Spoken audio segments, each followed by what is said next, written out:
Additional కలెక్టర్ల వసూళ్ల దందా భూభారతిలో మార్పు చేర్పులకు లంచాలు డిమాండ్ చేస్తున్నట. అన్ని సక్రమంగా ఉన్న పైసలు ఇస్తేనే ఫైలు క్లియర్ అవుతున్నాయి. మరి మా కేసీఆర్ ఏనాడో చెప్పిండు మాకు ఇదంతా. ఒరే నాయన లంచాలు తింటారు, లంచాలు మెత్తారు, వద్దురా అని చెప్పేసి ఆనాడే మాకు చెప్పిండు. యో వాళ్ళే రాసుకుంటారు. భూభారతిలో మార్పు చేర్పులకు లంచాలు తీసుకుంటారు. ఇగో లంగలు దొంగలు ఉంటే కాంగ్రెస్ ఉండాలి, లేకపోతే జైల్లో ఉండాలి అని రేవంత్ రెడ్డి రాసి చెప్పిందేనా పచ్చరంగులో ఉన్నప్పుడు. సో అది వాళ్ళు నిరూపిస్తారు. సో లంచాలు తీసుకునే దొంగ నాకులు అందరూ కాంగ్రెస్ ప్రభుత్వంలో పనిచేస్తారు. ఇక రేపో మాపో వాళ్ళు జైలుకు పోవాలని మరి అన్న ప్రయత్నం కూడా చేస్తాను. కానీ కాంగ్రెస్ లో ఉన్న భూభారతి చట్టం తేవడానికి వెనక నుంచి కర్త కర్మ క్రియ అన్నీ అయినా మా రెవెన్యూ శాఖ మంత్రి గారు పొంగులేటి శ్రీనివాసరెడ్డి గారు మాత్రం ఆయన తీసుకునే లంచాలు, ఆయన వేసే కబ్జాలు ఈ రాష్ట్ర ప్రభుత్వానికి కనపడవు. ఎందుకంటే ఆయన పైసలతోనే ఈ సర్కారు అధికారంలోకి వచ్చింది. ఆయన పొంగులేటి శ్రీనివాసరెడ్డి పెట్టుబడి పెట్టి వీళ్ళందరి మీద ఆ పెట్టుబడి గుంజుతా అంటే వీళ్ళు సపోర్ట్ అధికారుల పైన మాట్లాడతారు అంతే. ఇగో 9 జిల్లాల నుంచి అంట ప్రభుత్వానికి పెద్ద ఎత్తున ఫిర్యాదులు వచ్చినట. మరి ఏ జిల్లాలో మరి ఎంఆర్ఓలు ఆర్డీఓలు రికమెండ్ చేసిన ఫైళ్లను పక్కన పెడుతుందట. ఎంఆర్ఓలు ఆర్డీఓలు రికమెండ్ చేసినా సరే ఫైళ్లను పక్కన పెట్టి తమ భూమికి తాము లంచం ఇవ్వాల్సిన దుస్థితి ఏంటని బాధిత రైతులు ఆవేదన వ్యక్తం చేస్తుంది. నేను చెప్తలేను, నాకు సంబంధం లేదే. సో ఈ రేవంత్ రెడ్డి ఆస్థాన మీడియా వెలుగు పత్రిక ఆయన ఒక మంత్రిగా ఉన్నాడు, ఆయనే రాసిండు, ఆయనే చెప్తున్నాడు. మనకు ఏమని చెప్తున్నాడు? రైతులు తమ భూమి తాము రిజిస్ట్రేషన్ చేసుకోవడానికి పోతే కూడా లంచాలు ఇవ్వాల్సిన దుస్థితి ఈ తెచ్చిన భూభారతిలో వచ్చింది. మరి కేసీఆర్ ధరణి కుంభకోణం చేసిండు, లక్షల కోట్లు మింగిండు, సంతోషం మింగిండు అనుకుందాం. ఎందుకు కేసీఆర్ టైంలో ఇట్లాంటి ఆరోపణలు రాలే? ఏలు ముద్ర ఎత్తేనే భూమి పోయింది అంతే. ఇది మాత్రం సాపుగా సరే లంగై దొంగ కట్టయిన ఎటున్నా పోయి, కానీ కొత్త రిజిస్ట్రేషన్ మాత్రం వాడు ఏలు ముద్ర పెడితేనే భూమి కట్ట కావాలి అంతే. అప్పటిదాకా జేజమ్మ వచ్చినా కూడా భూమి ముట్టుకోలేకపోయింది. కానీ మరి నల్లమల పులిగా రాజమట ఇగో నేను ఎకరం కొన్నా, ఇప్పుడు లేదు మా నాయన పేరు మీద 1 ఎకరం ఉంది, ఆ ఎకరం మా నాయన పేరు మీద నా పేరు మీద చేసుకుంటా అన్న. ఇప్పుడు నా పేరు మీద నా భూమి నేను చేసుకోవడానికి కూడా ఇప్పుడు లంచం ఇవ్వాలి. దీని పేరు ప్రజా పరిపాలన. ఏం పరిపాలన? ప్రజా పరిపాలన. మనం మీరు వేరేది అనుకోకూడదు దయచేసి, ఇది ప్రజా పరిపాలనే. ఇంకా CCLAలో మానిటరింగ్ సిస్టమ్ ఏర్పాటు చేసే యోచనలో ప్రభుత్వం ఉన్నదట. ఇక మన అన్న అంటాడు ఇంకా సీరియస్ అయినట. ఏం సీరియస్ అయ్యింది? పేపర్లకే సీరియస్. CM serious. అధికారుల వసూళ్ల దందాపై సీఎం రేవంత్ రెడ్డి తీవ్ర ఆగ్రహం వ్యక్తం చేసినట్టు తెలిసింది. ఎంతవరకు నిజమో పేపర్ రాస్తారు అంతే, నిజాలు ఉండవు. ప్రజలకు మేలు చేస్తుందని తెచ్చిన భూభారతి చట్టాన్ని, రెవెన్యూ సదస్సుల ఆశయాన్ని అధికారులు నీరుగారుస్తుండడంపై ఆయన సీరియస్ గా ఉన్నారు. అంటే ప్రజలకు సక్కమైన పరిపాలన ఇచ్చి ఇక ఎది భూములన్నీ రక్షిస్తానికి ప్రయత్నం చేసి కన్నబాలబడి బొట్టు కరిగించి ఈ చట్టం తెస్తే ఈ భూభారతి పైన అధికారులు ఈ తీసుకునే లంచాలతో చెడ్డ పేరు వస్తుందని అన్న కోపం అవుతానంట. ఫుల్లుగా, అలా మామూలు కోపం కాదు, ఫుల్ కోపం అవుతానంట.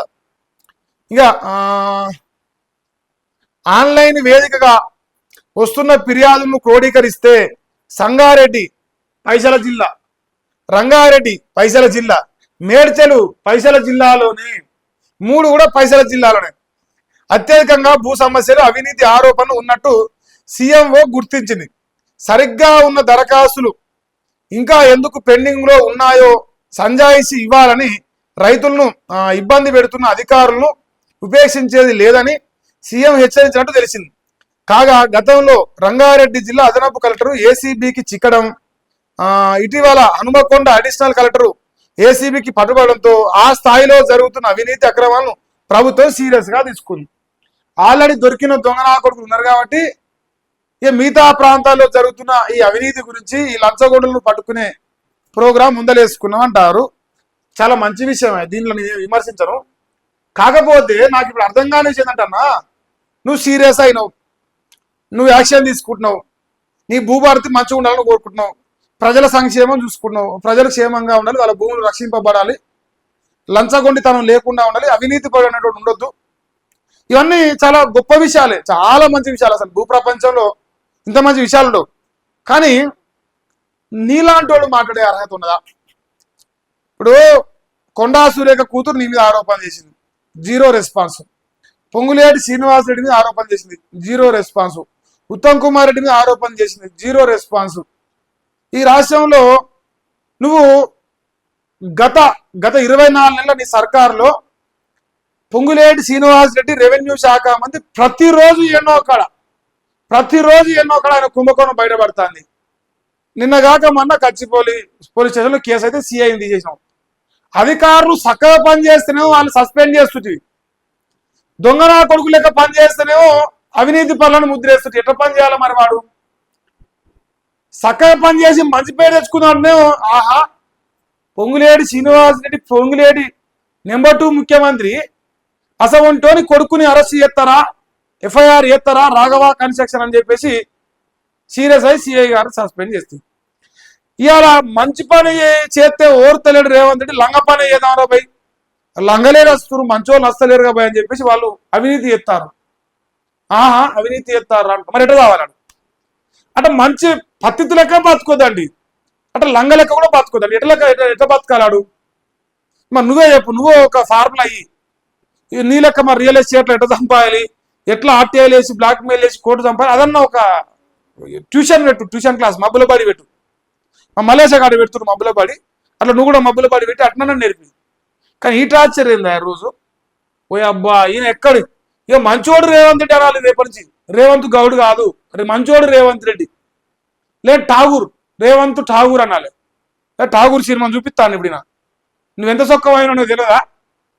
నీ అన్నదమ్ములు ఎంత సంపాదించారు ఇప్పటివరకు? నీ తమ్ముడు కొండలేటి రియల్ ఎస్టేటే ఎత్తాను ఇప్పటికి కూడా, నీ అన్న తిరుపతి రెడ్డి రియల్ ఎస్టేటే ఎత్తాను. 100,000 ఎకరాలు దోపిడీ ఏ సంపాదిస్తుడు తెలియదా?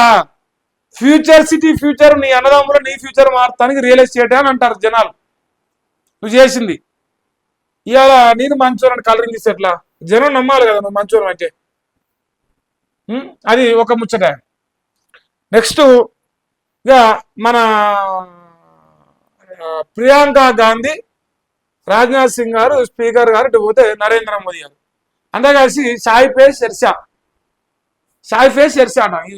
ఇప్పుడు అయ్యో మీరు ఒకటి ఎత్తనే, రాజకీయాల్లో ఎవరైనా ఒక విషయం గుర్తుపెట్టుకోరు, ఎంత రాజకీయం చేసినా ప్రజల సంక్షేమం కోసం, ప్రజల క్షేమం కోసమే రాజకీయం చేయాలి.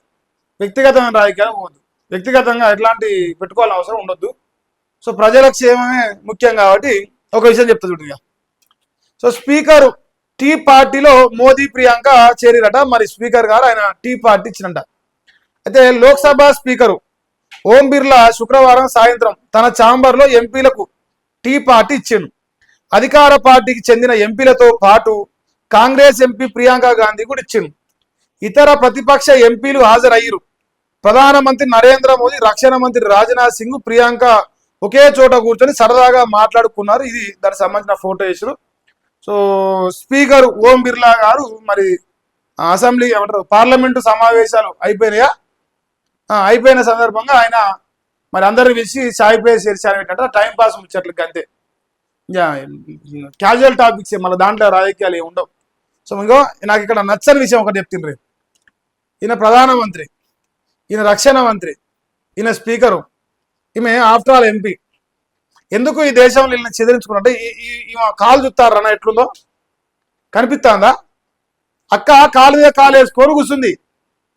ఇగో ఈ కాలు ఇటే ఉన్నది. ఇప్పుడు ఏమనాలి నాయన, మీరు జర దయచేసి నాకు చెప్పురే. ఇప్పుడు నార్మల్ కూర్చుంటే అట్లా కూర్చోవడం సరే, నీకెంతవరకు గౌరవం ఉన్నాయని తెలుసు ఈ దేశానికి. కానీ మీ నాయనమ్మలు, మీ తాతలు, మీ ముత్తాతలు ఏం చేసారో తెలుసు. కానీ ఒక ప్రధానమంత్రి, ఒక రక్షణ మంత్రి ఇప్పుడు 543లో నువ్వు ఏకలింగం అంతే. నువ్వు ఎంత పెద్ద నాయకురాలైనా కావచ్చు, నువ్వు ఓవర్ బిడ్డవైనా కావచ్చు, నువ్వు ఒక ఎంపీ అంతే. కానీ ఇదానే వాళ్ళ యొక్క వ్యవహారం చేయని కాలు మీద కాలు వేసుకొని ఒక ప్రధానమంత్రి ముందల అహంకారంగా కూర్చున్నట్టుగా నేను అనుకుంటాను. దట్ ఈస్ గాంధీ కుటుంబం. అంతే. ఇప్పుడు ప్రధానమంత్రులను కీలుబొమ్మలు చేసి నిలబెట్టి అలా వీళ్ళమ్మ చేసింది సోనియా గాంధీ. మన్మోహన్ సింగ్ 10 సంవత్సరాలు కీలుబొమ్మలకు నిలబెట్టి పని చేసినామా, ఇంకా ఆమె ప్రధానమంత్రి అప్రకటితంగా. ఆ తర్వాత ఇప్పుడు బిడ్డ తయారైతున్నట్టు కొడుతుంది. ఈయనే ఎంపీలు ఈమెనే ప్రధానమంత్రి అయిపోయినట్టు ఆ ఫీలింగ్ ఉన్నది. ఈ చుట్టూ రమ్మంటే ఇల్లంతా నాదే అన్నట మన చుట్టూడే. ముందు నాశనం వీళ్ళది, అందుకే నాశనం అయిపోతుంది ఇలా పార్టీ.